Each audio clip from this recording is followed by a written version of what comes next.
Welcome to another episode of Prescription for Life. My name is Linda Golik. I'm the Health and Wellbeing Consultant at Bellin Health. And today I am so honored to be joined by one of our registered dietitians, Lee Hyrkas. Thank you. Thank you for having me on today. How are you doing, Lee? I'm doing really well.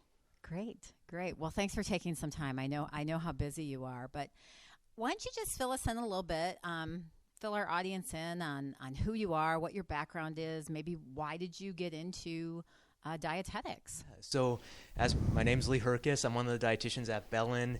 I work mainly in the outpatient setting, so I do various types of nutrition appointments, whether it's for diabetes, weight management, just general wellness overall, and sports nutrition is another piece that I work with. I kind of rolled into the dietetic world through my own journey.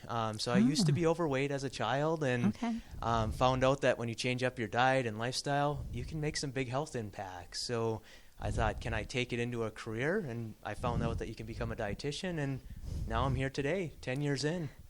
So would you say you have a love for food? Absolutely. Do you love food? Absolutely. Even at the beginning of my journey, when I was not eating the best types of foods, I love food. And now I just love different types of food. And I found that you can strike that happy balance where you still keep the fun stuff in, but have more of the nutrient-rich stuff more often. Nice. So from your perspective, this month for our Lifesaver Wellbeing topic, we're really talking about the connection between foods and our overall health, the bad foods that potentially lead to diseases. Yeah. So what is your perspective on all of that? So I think the big thing is, in this day and age, we have a lot of man-made foods. And I tend to view those as the fun stuff, or they're easy to eat a lot of it. There's not always a lot of nutrition to those foods. And so we just have too much of those foods around and not enough of real foods around our households at this point. Yeah, definitely. So there's so many trends out there. You hear about all these different diets. I mean, and probably my phone will pick this up and I'll get an ad later. I mean, you see things like, right? Always listening. Always listening. So you see things like keto gummies, and you hear about paleo, and you hear about low carb and all these things. And so there's a lot of things that go on out there, and the trends come and go. What's your perspective as a professional with all that information out there? And I know this isn't new information, but there's no one size fits all. And that's the beauty of it too, is you don't have to follow one type of plan. I think if you look at the base of all these diets coming out, a lot of them have the base of trying to eat more real food. So more fruits and veggies, more lean protein. So you can take bits and pieces from each one, and they have a lot of correlations. Unfortunately, though, then they often go off on a side tangent on you should take this supplement, or you should cut out all of this food group. And that's where things get a little bit off in terms of research to back that up. There's not always good evidence to back those types of side tangents that they go off on. Well, and I always think anything extreme, potentially it will work for a while. Correct. And you may have some results. However, what happens when you go to the party? What happens when you go to the wedding? What happens when your coworker brings in donuts? It gets so black and white if you're on one of those plans. Absolutely. I think it takes the joy out of eating it over the course of time. And it's okay if you need to, for a bit of time, go to something a little bit more stringent, but then you have to find a way to make it realistic. So long term, it's not becoming more stressful to your mental health.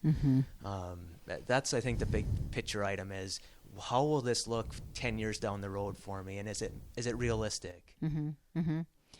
So I'm just curious, when you're shopping for food, when you're planning your foods, what do you look for? Or, are you one of those people that turn over the label and look at the ingredients and things? Like, what are some of your tips? What would we find if we followed you in a grocery store? I would think that most times you'll find me going to foods that don't have labels. Again, yes.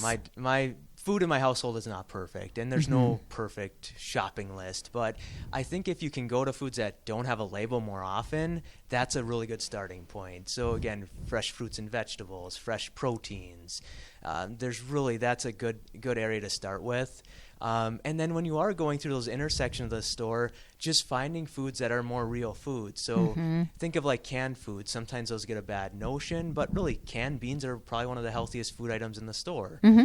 So as long as you're picking foods that have more minimal ingredients, not a ton of added sugar. That's something I look for quite a bit on food items. So just in those inner aisles, being more aware of what's coming into your cart and if it's more man-made or more natural plant-based type of foods. Great. Good tip. Good tip.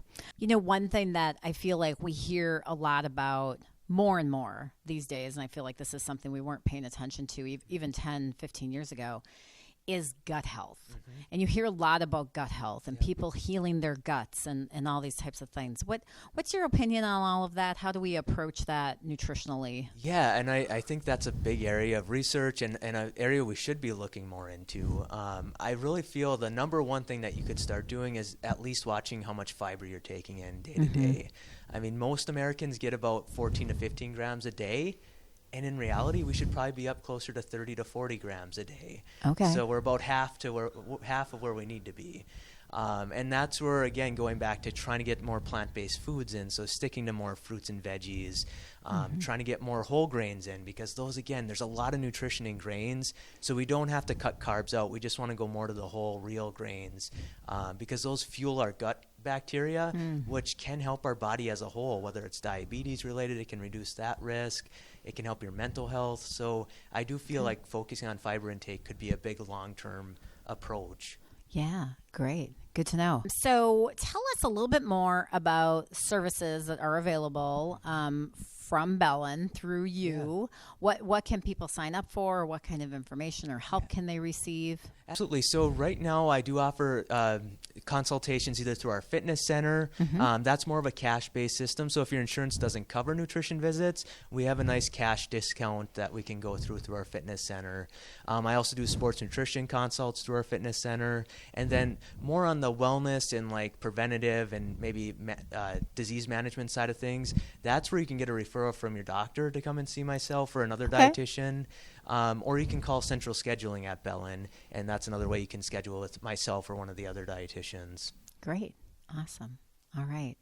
Any other information you wanted to share? Anything else that you feel like we should know today about food, nutrition, things to watch out for? I would say the biggest thing that I've been trying to promote recently is diversity in your food choices. I feel like as humans, we like to keep things simple. And so sometimes I have individuals who like to eat just the same thing over and over again. And that's okay to an extent. But really what we find for long-term health, it's good to get a variety of different foods in on a weekly basis. So just challenge yourself every week to at least bring in a new type of fruit or a new type of vegetable or a new type of protein, whatever it might be. Long term, that'll probably be a better approach to your health than saying I'm going to eat the same thing day in and day out for the next 10 years. Yeah, great tip, because different foods are going to bring different things, to your body. So we want to get variety. Awesome. Well, thank you so much for being here today. We really appreciate you taking the time, and thanks to all of you for watching. Please like, subscribe, and share this podcast, and we'll see you next time.